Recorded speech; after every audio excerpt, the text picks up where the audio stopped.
Check transfer हुआ होगा। क्या फैसला था सोचिए। उस महिला को जिसके साथ इतनी बड़ी दरिंदगी हुई थी, नंगा करके पूरे गांव में घुमाया गया था, बलात्कार किया गया था, कुएं से पानी खिंचवाया गया था, और जब उसने अपने ऊपर करने वाले अत्याचार करने वाले को सजा देने का काम किया, तो हमारा समाज उसको डाकू और बहुत दुर्दांत घोषित करके कानून भी और समाज भी कोई नाम लेने वाला नहीं।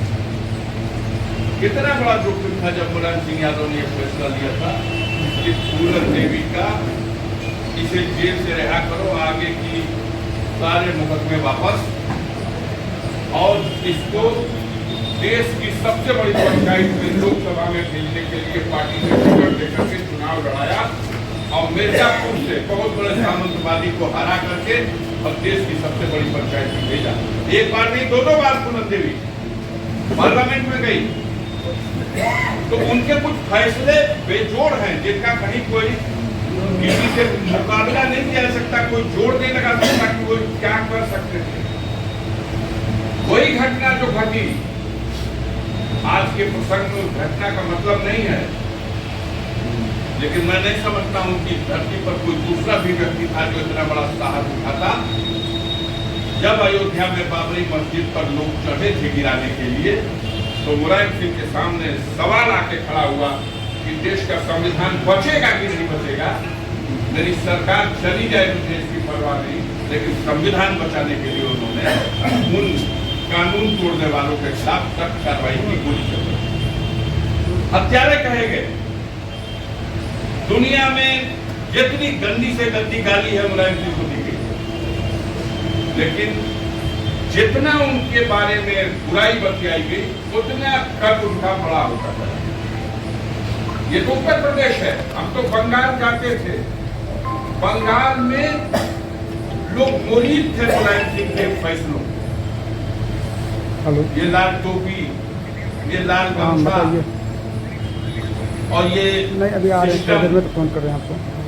मुलायम सिंह बंगाली से लाए। ठीक। जब ये सम्मेलन हुआ था, उस समय ज्योति बसु हुआ करते थे बंगाल में, और ये किरण मोए नंदा भी वहीं से लाए। पहले समाजवादी पार्टी से टिकट दे करके उनको वहां चुनाव लड़ाया, और फिर बंगाल की गवर्नमेंट में फिश मंत्री बनवाया। बंगाल में मछली का मंत्री बनने का मतलब बहुत बड़ा मंत्रालय होता है। और फिर बाद में उनको लाया, आज हमारे उपाध्यक्ष है कि नहीं है समाजवादी पार्टी। तो माननीय मुलायम सिंह के फैसले,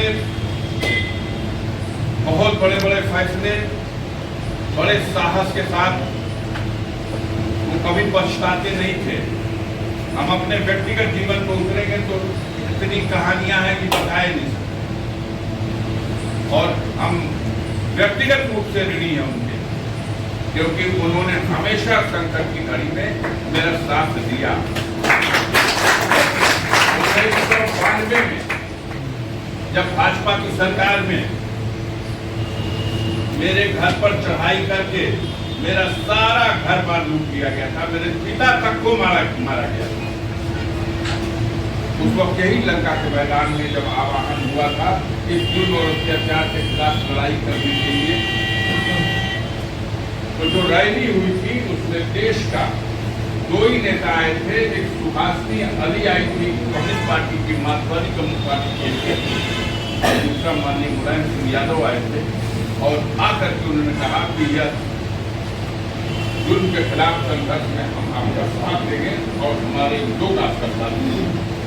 तो वो बेजोड़ इंसान थे, किसी का हम कम्युनिस्ट पार्टी में आए, समाजवादी पार्टी में नहीं। फिर भी हम कह रहे हैं गुहार करने की ये एक क्षमता थी, वो ये नहीं देखते थे कि मेरी पार्टी में है कि नहीं है, लेकिन मुझे इस गुहार में उसके पक्ष में खड़ा होना है। अन्याय के खिलाफ लड़ रहा है तो उसकी लड़ाई कमजोर न हो जाए, उसका साथ देना। तो उनको श्रद्धांजलि तो सच्ची तब होगी, हम सब श्रद्धांजलि दे रहे हैं और कीजिए, शाम तक कीजिए, लेकिन अगले साल के लिए प्रोग्राम बनाइए कि हम लोग छोटा बड़ा छोटा बड़ा छोटा बड़ा। आज 2 ही प्रोग्राम मुझे समय मिला, मैंने कहा कि ठीक है, कबड्डी प्रतियोगिता वो भी स्पोर्ट्स को ऑटो करते थे, फुटबॉल प्रतियोगिता वो भी करते थे। मीटिंग करके 1-2 घंटा 3 घंटे में हम सब उठ के चले जाए। अरे ये कार्यक्रम दिन रात जश्न मनाने का है। कहिएगा पूर्ण तिथि है, आप बताइएगा पूर्ण तिथि भी हम जश्न के रूप में ये मनाएंगे, क्योंकि ये नेता मरा नहीं है, ये अमर है। और हम उसका मातम नहीं करेंगे, उसको हम अपने संकल्प लेने के लिए खुशी का दिन मानेंगे। इन्हीं बातों के साथ आप सबको बहुत